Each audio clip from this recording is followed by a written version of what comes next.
우리 각자에게 가장 소중한 것이 있다면 무엇을 내놓을 수가 있겠습니까?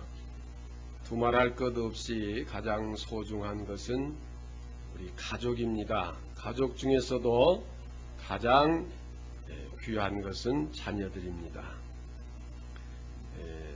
자녀는 부모의 생명을 주고 바꿀 수 있는 그런 가치를 가지고 있습니다.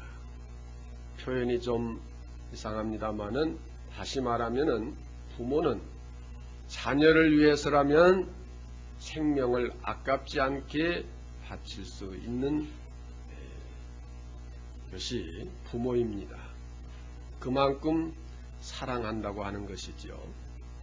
그런데 이 사랑이 어떻게 나타나야 할 것인가? 그냥 귀엽다고 얼싸안고 어루만지고 비벼대는 그것이 사랑이 아니라 진정한 사랑이 무엇인가 하는 것을 우리가 분명히 알고 우리 성도답게 자녀를 길러야 하고 또 성도답게 부모의 사명을 다해야 할 것입니다. 그래서 오늘 말씀을 중심으로 해서 어머니의 결단이라 이렇게 했는데, 본문 말씀은 우리가 잘 아는 바와 같이 솔로몬 왕이 한 아이를 놓고 두 여자가 서로 자기 아이라고 할 때에 그 친어머니를 찾아주는 지혜로운 판결을 말합니다. 그 방법으로서는 둘이 서로 자기 아들이라고 우기니까 왕이 칼을 가져오라고 해서 그렇다면은 아기를 반쪽으로 나눠서 가지라 그렇게 판결을 할 때에 가짜 어머니는 좋습니다.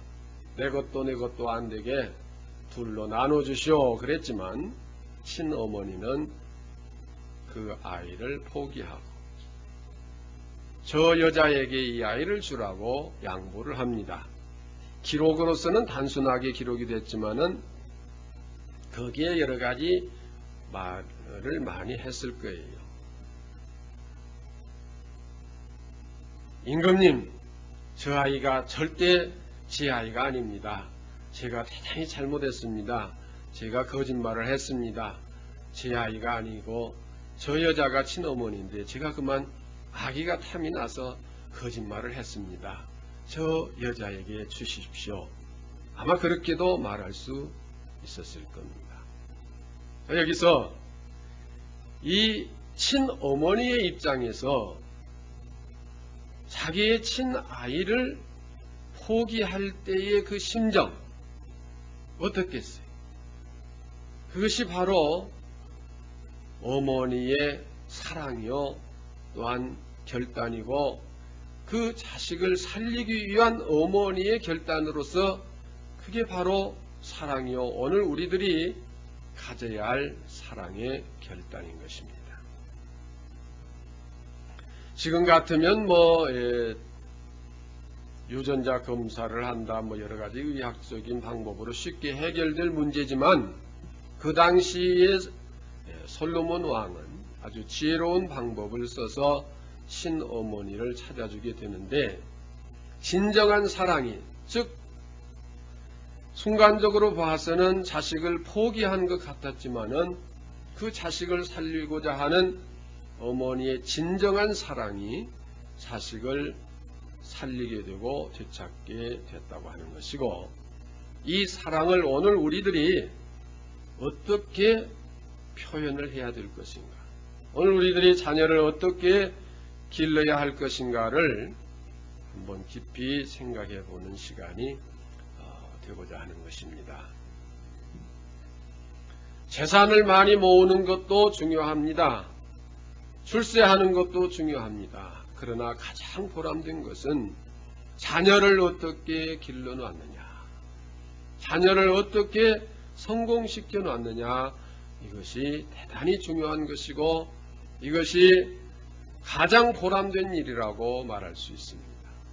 우리 목사님들끼리 모여서 하는 이야기입니다만은 어느 잘 아는 목사님이 그런 표현을 해요. 1000명 교인보다 자식 하나 잘 길러놓은 게 훨씬 낫다. 그런 표현을 하는데 공감이 갑니다. 저도 공감이 가고, 교회는 좀 작아도 제 마음은 뿌듯합니다. 자식 셋이나 있으니까. 좀 여담입니다만은 실제적으로 우리 각 가정에, 각 개인에게 가장 소중한 것은 자녀예요. 이 자녀를 정말 잘 길러야 되고, 우리가 그 잘 기른다고 하는 것이 진정한 사랑인데, 두 여인 중에 아들을 포기하고 자기 자식을 포기한 것 같았지만은 진정한 사랑이 있었기에 그 자식을 살릴 수 있고 자식을 되찾을 수 있었던 것처럼, 오늘 우리들이 자녀를 사랑하는 진정한 사랑이 무엇인가를 생각해 봐야 할 것입니다. 어떤 부모가 두 자녀를 성장시켜서 미국으로 보냈는데 다 미국에서 생활을 합니다. 그래서 미국을 방문하게 됐는데, 먼저 딸네 집을 갔더니 아침에 딸은 늦잠을 자고 있고 사위가 일찍 일어나서 그저 부엌에 들어가서 뭘 챙기고 음식을 준비하고, 딸의 먹을 것도 장인 먹을 것도 준비를 해놓고, 또 자기는 샌드위치를 도시락으로 싸가지고 출근을 하는데, 아이 장인 장모가 보니까 우리 딸을 이렇게까지 사랑해주고 이렇게까지 보살펴주는 걸 보니까 참 기분이 좋고 사위 자랑이 대단했습니다. 너무 고맙고 사랑스러웠죠. 며칠 있다가 이제 아들 집으로 가게 됐습니다. 아들 집에 갔더니 또 마찬가지예요. 미국 생활들은 좀 그런가 봐요. 며느리는 늦잠을 자고 있고 아들이 일어나서 아까 사위처럼 그렇게 또 하고 있네요. 그러니까 이번에는 장인 장모가 아니고 시어머니 시아버지죠. 시어머니 시아버지가 도대체 이런 싸가지 없는 며느리가 어딨냐고 말이야. 며느리를 욕하고 야단치고 남편이 출근하는데 식사도 준비 안 해주고 그게 뭐냐고 그렇게 야단을 쳤다고 하는데, 똑같은 행위에 대해서 왜 딸에게 하는 사위는 그렇게 예쁘고 귀엽고 고맙고 또 똑같이 딸처럼 하는 며느리는 그렇게 미울까요? 사랑이 다르기 때문에 그렇죠. 그런데 우리는 며느리 사랑이나 딸 사랑이나 같아야 돼요. 그리고 또 아들 사랑이나 사위 사랑이나 같아야 됩니다. 제가 오늘 이 말씀을 준비하게 된 것도 우리 교회 자라나는 자녀들을 내가 그동안 얼마만큼 내 친자녀처럼 생각을 했느냐, 이러한 문제를 생각하면서 말로만 그럴 게 아니라 내가 내 친자식을 기르듯이 우리 교회 교인들의 자녀들을 그렇게 길러야 되지 않겠느냐, 그렇게 교육을 해야 되지 않겠느냐, 이것이 진정한 사랑이고 또 이것이 목회의 제일 귀한 부분이 아니겠느냐, 이렇게 저는 굳게 다짐하고 결심하고 오래전부터 제가 준비하고 계획했던 일들을 이제 실행하려고 하는 단계에서 이 말씀을 드리고자 하는 것입니다. 거듭 말씀드리지만은 아들 하나 잘 길러놓으면 1000명 교인보다 낫다고 하는 말은 목사에게만 해당되는 것이 아니라 여러분 각 가정에서 자녀 하나를 잘 길러놓으면 세상의 어떤 기업보다 나아요. 어떤 출세보다, 어떤 돈을 벌어서 많은 재산을 모아놓은 것보다 자녀 하나를 잘 길러놓는 것이 훨씬 낫다고 하는 것입니다. 그게 가장 가치 있고 보람이 있기 때문에 오늘 각 가정은 물론이거니와 또 우리 교회도 그와 같은 사명을 가지고 그러한 사랑으로 어린 자녀들을 길러야 할 것입니다. 요즘 시대가 많이 변했지요. 옛날에는 자녀를 많이 낳도록 이렇게 복을 빌어줬잖아요. 결혼하면은 자녀 많이 낳고 행복하게 살라 그랬는데 한때 이제 자녀 조금 낳기 운동해서 뭐 셋만 낳자, 둘만 낳자, 아들, 딸 구별 말고 하나만 낳자 뭐 이렇게 돼서 지금은 이제 문제가 심각해졌죠. 너무나 자녀를 안 낳으니까 이제 자녀를 낳게 하도록 권면을 하는데 구라파나 미국 쪽에서 자녀를 별로 낳지를 않으니까 그 권장을 하고 어떤 사회보장 제도를 세워서 자녀를 낳으면 많은 보조를 해주고 그랬는데 이제는 한국이 제일 그 자녀 낳는율이 낮아요. 제일 조금 낳는 그런 비율이 됐죠. 그래서 앞으로 우리 한국이 심각해졌어요. 한 20년 후면은 전부 노인들만 있고 젊은 사람이 별로 없어서 일할 사람도 없고 노인들이 뒷바라지하기에 이제 사람이 부족할 정도고 심각한 문제가 온다고 그래요. 자, 요즘에 이 자녀 문제로 많은 TV에서도 드라마에서도 그렇게 다루고 있더만요. 뭐 노란 손수건인가 빨간 손수건인가 거기서도 보니까 자녀 문제로 그 자녀를 주제로 해서 드라마가 전개되고 있고 무슨 아침 드라마에서도 그렇고 뭐 드라마마다 그 자녀 문제를 다루고 있어요. 자식이 그만큼 소중하지 않아요. 잘 길러야 됩니다. 그래서 저는 오늘 이 사랑을 가지고 그런 결단을 가지고 자녀를 사랑하되 무엇을 가르쳐야 할 것인가 몇 가지 말씀을 드리려고 합니다. 어느 기록에 글을 보니까 기차를 타고 가는데 한 아이가 4살 내지 5살 된 아이가 어떤 할머니가 신문을 보고 있는데 가서 막 신문을 빼앗기도 하고 또 어떤 신사분이 계신데 무릎으로 올라가서 안경을 가서 만지고 안경을 벗겨내고 그리고 또 내려와서 할머니 그 신문 보고 계시는 할머니 또 무릎 올라가서 막 목을 붙들고 늘어지고 그래도 그 앞에 한 20대 되는 그 어머니가 내버려 두는 거예요. 그러니까 할머니가 보다 못해서 여보시오 애기 좀 야단 좀 치십시오. 이게 뭡니까? 그랬더니 그 여자가 화를 내면서 무슨 말씀입니까? 나는 그런 권위의식 가진 부모가 아닙니다.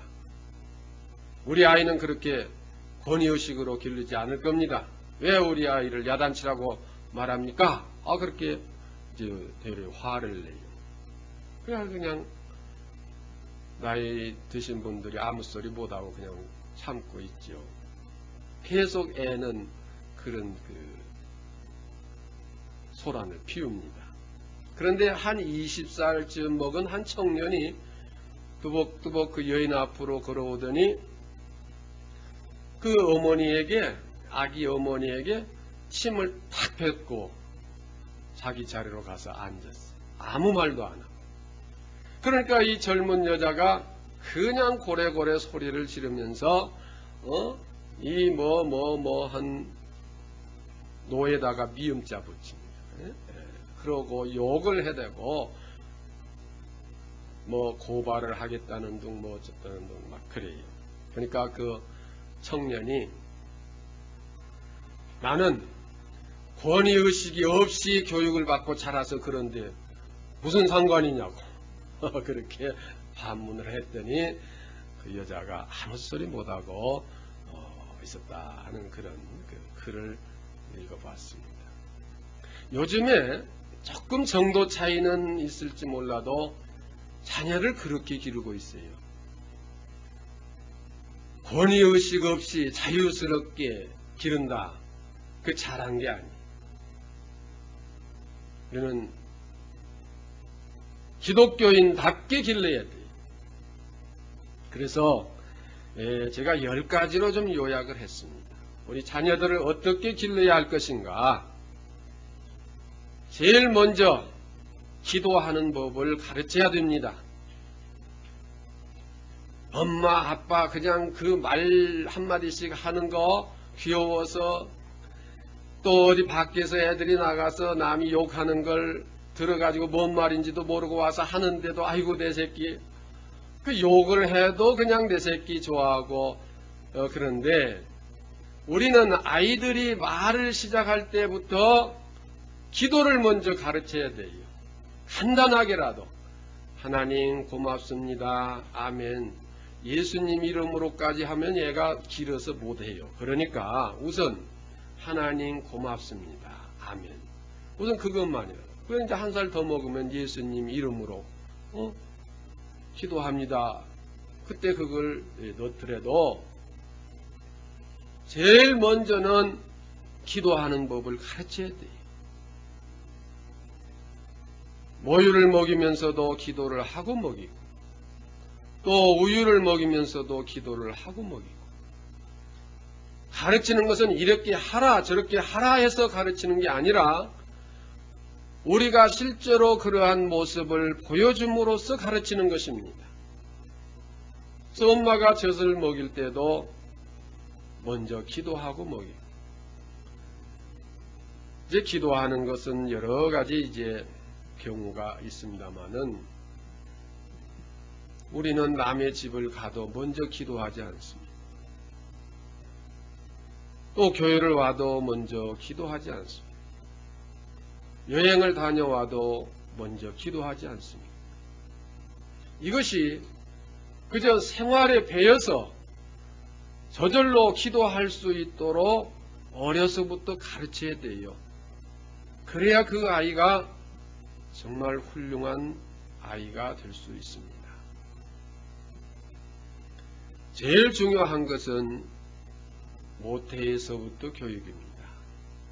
어떤 분이 교육학자에게 아기를 데리고 가서 얘를 언제부터 교육을 시켜야 천재가 될까요? 그러니까 얘가 지금 몇 살 됐습니까? 3년 반 됐습니다. 그러니까 그 학자가 3년 반이 늦었습니다. 그러더라고요. 듣지 못하고 말하지 못하고 판단하지 못할 때부터 교육은 돼야 돼요. 그런데 제일 먼저 뭘 교육해야 되느냐? 기도하는 것을 먼저 가르쳐야 돼요. 왜냐? 기도를 통해서 먼저 하나님을 알게 되는 거예요. 기도를 통해서 하나님을 경외하게 되는 거예요. 하나님을 경외하는 자가 복을 받게 돼요. 하나님을 경외하는 자가 하나님의 복을 받아 지혜롭고 건강하고 머리 되고 꼬리 되지 않고 앞서가고 뒤지지 않는 축복을 받게 되는 것입니다. 기도를 먼저 가르쳐 간단하게라도. 다음 찬송을 가르쳐야 됩니다. 찬송은 그냥 우리가 흥겨워서 부르는 것이 아니라 곡조가 있는 기도예요. 그래서 하나님을 찬양하며 하나님께 영광을 돌리는 기도요. 그것이 찬양인데 어려서부터 간단한 찬양이라도 어려서부터 가르쳐야 됩니다. 요즘 TV를 보면은요. 이제 4살, 5살 된 아이가 무슨 특정인의 이름을 이야기해서 좀 그렇습니다만은 무슨 나훈아 노래라든지 이미자 노래라든지 이런 가요를 아주 멋들어지게 불러요. 기가 막혀요. 그 느리 빼고 그 하는 그런 것을 그대로 불러대는데 그걸 잘한다고 TV에 나와서 자랑을 하고 그래요. 세상의 노래 그저 하도 많이 듣고 따라서 해봤으니까 그렇게 하겠죠. 이제 4살 5살 먹은 애가 어른들이 그것도 옛날 어른들이 부르는 그런 트로트 가요를 불러대는 것은 그만큼 많이 들었다고 하는 거죠. 가정에서 찬송을 많이 불러야 돼요. 그래야 저절로 아이들이 배워요. 자, 오늘 찬송 배우자. 그래서 1소절, 2소절 가르치는 게 아니고 가정에서 부모들이 찬송을 늘 부르세요. 자주 부르세요. 그래서 자녀들이 찬송을 먼저 배우고 잘해야 되지. 세상의 가요, 팝송인지 콩송인지 그런 거요. 예. 중고등학생들이 영어 단어는 제대로 모르고 영어는 전혀 잘 못하는 애들이요.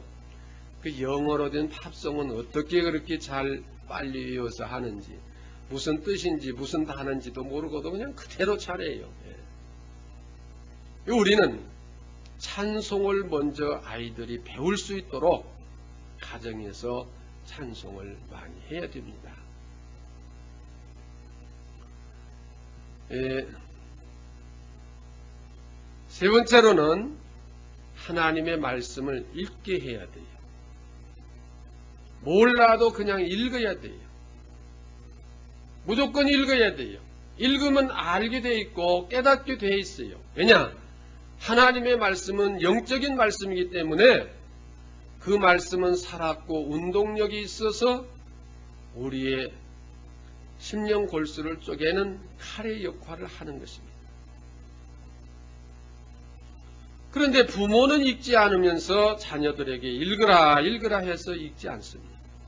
요즘에 만화책이네 TV네 읽을 거리 많고 세상 것이 얼마나 많습니까? 그런데 그림 한 장도 없죠. 어디 공백도 없죠. 그저 빡빡하게 깨알같이 들어있는 성경을 아이들이 그냥 읽겠습니까?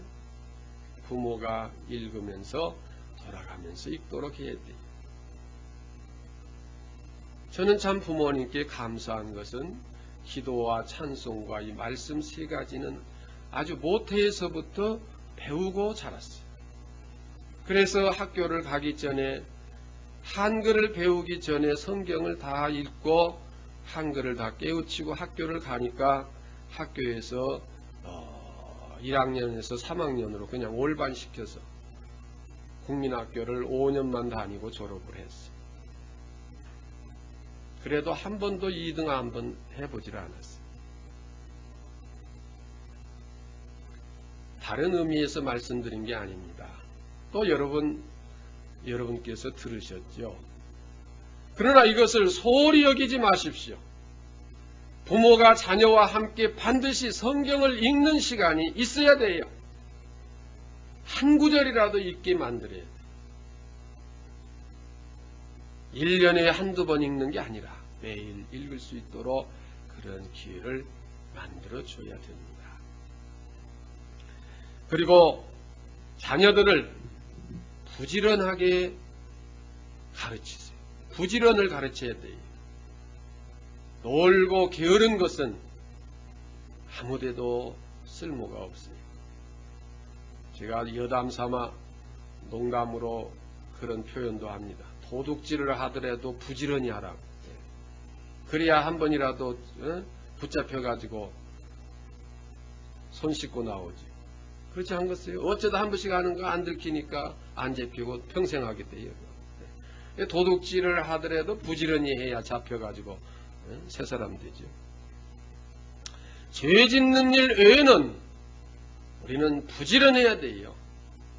부지런한 사람은 건강하기 마련입니다.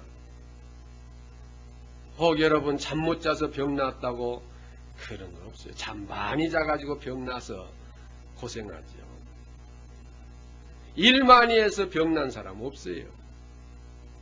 게으르고 나태하고 일 안 해서 병 나고 약해지죠. 우리 신체 구조상 부지런히 일하면 건강하게 되어 있어요. 그렇다고 아이들이 옛날처럼 무슨 지게를 지고 무슨 노동일을 하는 게 아니고, 공부하는 일이든지 가정에서 어떤 청소를 하게 한다든지 심부름을 한다든지 뭔가 무엇을 하든지 부지런하게 하도록 가르쳐야 돼요. 그런데 요즘 부모들은 계획성 없이 그냥 자녀들을 제 멋대로 자라게 길. 산에서 제 멋대로 자란 나무는 그 베다가 화목으로밖에 쓸모가 없어요. 그러나 정원사가 잘 다듬으면서 기른 나무는 나무 하나에도 몇백만 원씩 하는 값진 나무가 되어지는 것입니다. 요즘에 자녀들을 꼭 야생 동물처럼 길러요. 제멋대로 길러요. 아니에요. 제재를 해서 부지런히 무언가를 하게 일거리를 주고 부지런하도록 길러야 됩니다. 이게 신앙입니다. 주여 믿습니다. 그것만이 신앙이 아니에요. 하나님 말씀 안에서 부지런히 일하는 게 신앙입니다. 그 다음 자녀를 겸손하게 길러야 됩니다. 겸손이 뭔지 몰라요. 어른 아를 구분할 줄 몰라요. 겸손한 인격을 어려서부터 길러줘야 됩니다. 그리고 잘잘못을 분명하게 구분해서 공의를 바로 알게끔 길러야 돼요. 또 정의롭게 길러야 됩니다. 윗사람을 공경하고 아랫사람을 사랑하는 인격을 길러야 됩니다. 또한 서로 도울 줄 아는 사람으로 길러야 돼요. 이게 전부 다 기독교 신앙이에요. 이게. 나 하나 잘 되면 그만이라고 하는 것은 이기주의고 욕심이고, 욕심이 잉태한 즉 죄를 낳고 죄가 장성한 즉 사망을 낳느니라 했어요. 이건 죄예요. 서로 돕고 서로 잘되게, 윗사람을 공경하고 아랫사람을 사랑할 줄 알고, 선악을 분별할 줄 알고, 정의롭고 공의롭게 길러야 되는 것입니다. 제멋대로 내버려 두어서는 안 되는 것입니다. 그런데 요즘에 교육 여건이 잘 맞지를 않아요. 부모가 일찍이 직장에 나가야 되죠. 아이들이 학교 갔다 오면 그냥 저희들끼리 놀고 뭘 했는지를 몰라요. 요즘엔 또 컴퓨터가 인터넷과 연결이 돼서 별짓을 다 할 수도 있어요. 질서가 없이 자랍니다. 그러면 그 인격이 어떻게 되어지겠어요? 저는 요즘의 어린아이들을 보면서 너무 안타까운 심정으로 이 아이들의 교육을 좀 철저히 잘 해야 되겠다. 내가 이 아이들을 진정으로 내 아이처럼 사랑하고 교육을 해야 되겠다. 하나님 앞에 내가 다짐하고 기도하면서 목회자의 양심으로서 그저 어떤 절차상, 형식상, 어떤 직업의식상 그렇게 하는 교육이 아니라, 하나님, 내가 이 자녀들을 내 친자녀로 사랑하고 친자녀의 사랑을 가지고 교육을 할 수 있게 하옵소서.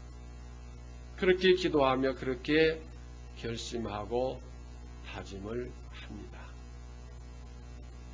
또 좀 여담입니다마는 자식 하나 잘 길러놓으면 1000명 교인보다 낫다고 그랬는데, 우리 교회 자녀들 전부 내 자식같이 길러놓으면 또 얼마나 좋겠어요. 예. 앞으로 제가 늙으면 용돈 줄 아이들이 많이 생기지 않겠어요? 예. 지금 벌써 용돈 줄 아이들 몇 명 있거든요. 저는. 그래서 걱정은 없어요. 지금 노대책은 뭐 다 됐어요. 예. 내가 달라고 하는데 지가 먼저 죽었다고 그랬어요. 또 차도 사준다고 하는 애가 있고 뭐. 장난감 차를 사올지 뭘 차를 사올지 모르겠습니다만, 여하튼 뭐 여담으로 그렇게 하지만은 저도 그렇게 생각을 해요.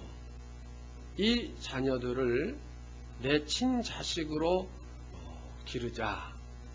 자, 어떤 분은 고아원에서 데려다가 먹이며 돈 들여서 기르는 사람도 있는데, 이게 돈은 다 부모가 되고 그냥 내 친자식 만들어 놓으면 이거 얼마나 못 먹고 꼭 먹고 알 먹고 뭐 누구 좋고 누구 좋다는 그 속담처럼 얼마나 귀한 일이. 또 이것이 목회자의 가장 중요한 사명이라 저는 또 그렇게 생각을 합니다. 그래서 앞으로 우리 교회가 건축을 하고 모든 시설을 해서 유치부에서부터 대학부까지 모든 프로그램이 교육 프로그램으로 진행이 되어야 할 것이고, 그 프로젝트를 전부 준비해서 가지고 있습니다. 이제 유치부뿐만 아니라 임신부 교육도 계획을 하고 있습니다. 중요한 것은 모태 교육이거든요. 가끔 저희 자녀들하고 이야기를 합니다. 너희들 이제 늙어서 우리가 부모가 늙었을 때 외면하면 안 돼. 그러면서 너희들을 어떻게 기른 줄 알아? 이런 여담으로 하는데, 그 중에 제일 강조한 게 뭐냐? 저희들이 안 봤으니까 잘 모르니까 거짓말을 해도 통할 거예요. 그러나 거짓말은 아니에요. 너희들을 가졌을 때, 임신했을 때 거의 90% 이상을 교회 가서 기도하고 자고 새벽 예배 드리고 기도하고 그러고 왔대요. 그 무거운 몸을 가지고 그 추운 겨울, 더운 여름도 구분 없이 거의 교회 가서 기도하고 교회 유아실에서 자거나 이 의자에서 모로 누워서 자거나 그렇게 자고 새벽 예배 마치고 그렇게 왔습니다. 이것은 사실입니다. 그렇게 길렀습니다. 우리는 자녀 교육을 위해서는 사생 결단을 해야 돼요. 내 즐길 것 다 즐기고, 내 먹고 싶은 거 다 먹고, 내 하고 싶은 거 다 하고, 이제 되는 대로 하자. 그리고 또 돈 들여서 학원 보내고 학교 보내고 선생들이 알아서 하겠지. 좀 뒤떨어진 것 같으면 그냥 봉투 하나 만들어서 선생님 갖다 주고 특별히 봐달라고 하지. 그런 식으로 자녀를 교육하지 맙시다. 사생 결단을 해야 돼요.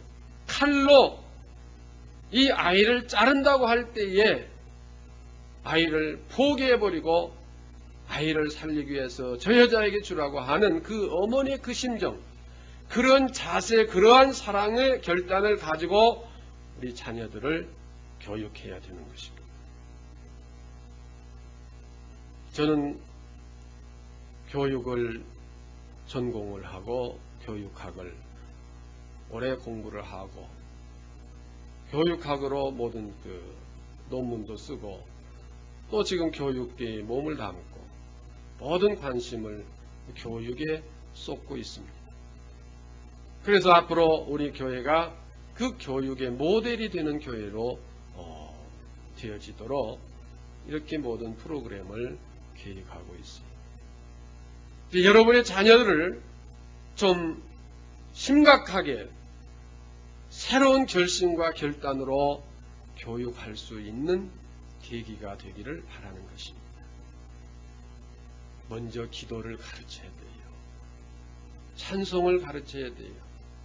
말씀을 읽게 해야 돼요. 부지런하게 길러야 돼요.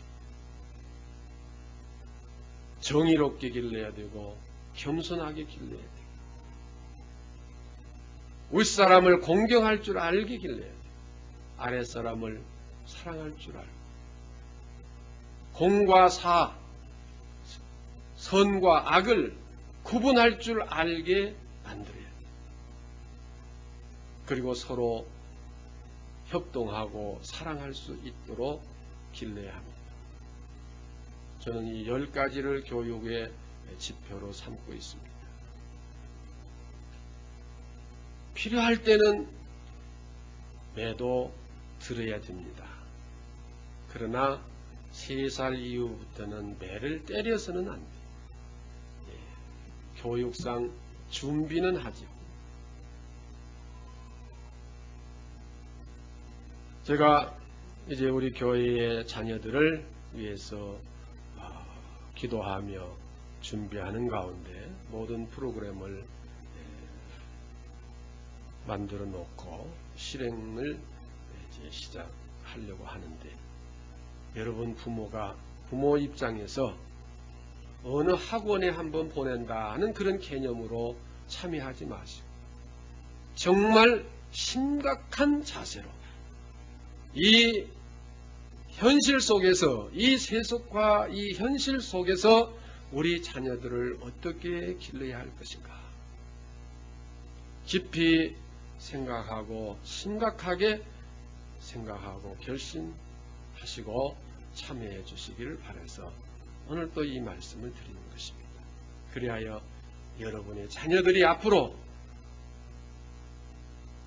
인류 역사의 한 페이지를 기록할 수 있는, 역사 속에 기록될 수 있는 인물들이 되도록 믿음으로 잘 기르시기를 주의 이름으로 축원합니다.